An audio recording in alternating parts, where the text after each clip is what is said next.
नमस्कार दोस्तों। रामायण में माता सीता द्वारा दिए गए पिंडदान की कहानी। रामायण में माता सीता द्वारा महाराज दशरथ को पिंडदान देकर उन्हें मोक्ष प्राप्त हुआ, ऐसा संदर्भ आपने सुना होगा। वनवास के दौरान राजा दशरथ की मृत्यु के बाद माता सीता, श्री राम और भैया लक्ष्मण श्राद्ध करने के लिए पितृपक्ष के समय गया धाम पहुँचे। वहाँ पिंडदान करने के लिए आवश्यक सामग्री जुटाने के लिए राम और लक्ष्मण नगर में गए। इधर दोपहर हो गई और पिंडदान करने का समय भी निकलता जा रहा था और माता सीता भी व्याकुल होने लगी। तभी राजा दशरथ जी की आत्मा ने आकर माता सीता जी से पिंडदान की मांग की। गया जी के आगे पलकू नदी पर अकेली बैठी सीता माता असमंजस में पड़ गई। उन्होंने पलकू नदी के साथ वट वृक्ष, केतकी के फूल और गाय को साक्षी मानकर और बालू का पिंड बनाकर स्वर्गीय राजा दशरथ के निमित्त पिंडदान दे दिया। थोड़ी देर बाद राम लक्ष्मण वहां पहुंचे तो माता सीता जी ने उन्हें कहा कि समय निकल जाने के कारण स्वयं ही पिताजी का पिंडदान दे दिया है।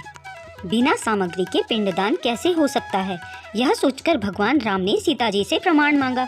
तब सीता जी कहने लगी, स्वामी मैं बिल्कुल सत्य कह रही हूँ, मैंने पिंडदान कर दिया है। अगर आपको विश्वास न हो तो आप पलकू नदी से केतकी के फूल, वट वृक्ष और गाय से पूछ सकते हैं। इन्हीं के सामने मैंने पिंडदान की गवाही इनसे दिलवाई थी, लेकिन पलकू नदी, केतकी के फूल और गाय तीनों ही इस बात से मुकर गई। सिर्फ वट वृक्ष ने ही सही बात बताई। तब माता सीता जी ने राजा दशरथ जी का ध्यान करके उनसे ही गवाही मांगने की मांग की। राजा दशरथ ने माता सीता जी की प्रार्थना स्वीकार की और घोषणा की कि अहम समय पर सीता ने ही मेरा पिंडदान किया है। तब जाकर राम जी संतुष्ट हुए। परंतु तीनों गवाहों द्वारा झूठ बोलने पर माता सीता जी ने उन्हें श्राप दे डाला कि पलकू नदी जा, तू सिर्फ नाम की नदी रहेगी, तुझमें पानी नहीं रहेगा। इस कारण कहा जाता है कि आज भी गया जी में पलकू नदी सूखी रहती है। और गाय को श्राप दिया कि तू पूजनीय होकर भी लोगों की जूठन खाएगी। और केतकी के फूलों को श्राप मिला कि झूठी गवाही देने के कारण तुझे पूजा में कभी नहीं चढ़ाया जाएगा। और वट वृक्ष को सीता जी ने आशीर्वाद दिया कि उसकी उम्र लंबी रहेगी और वो लोगों को छाया प्रदान करेगा तथा पतिव्रता स्त्री अपने पति की दीर्घायु की कामना के लिए तेरी पूजा करेंगी।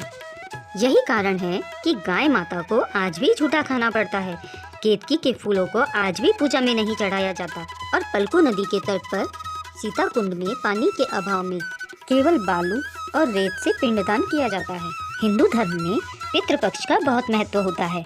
मान्यता है कि पितृपक्ष में तर्पण और पिंडदान करने से पितृगण प्रसन्न होते हैं और अपने परिजनों को सुख और संपन्नता का आशीर्वाद देते हैं।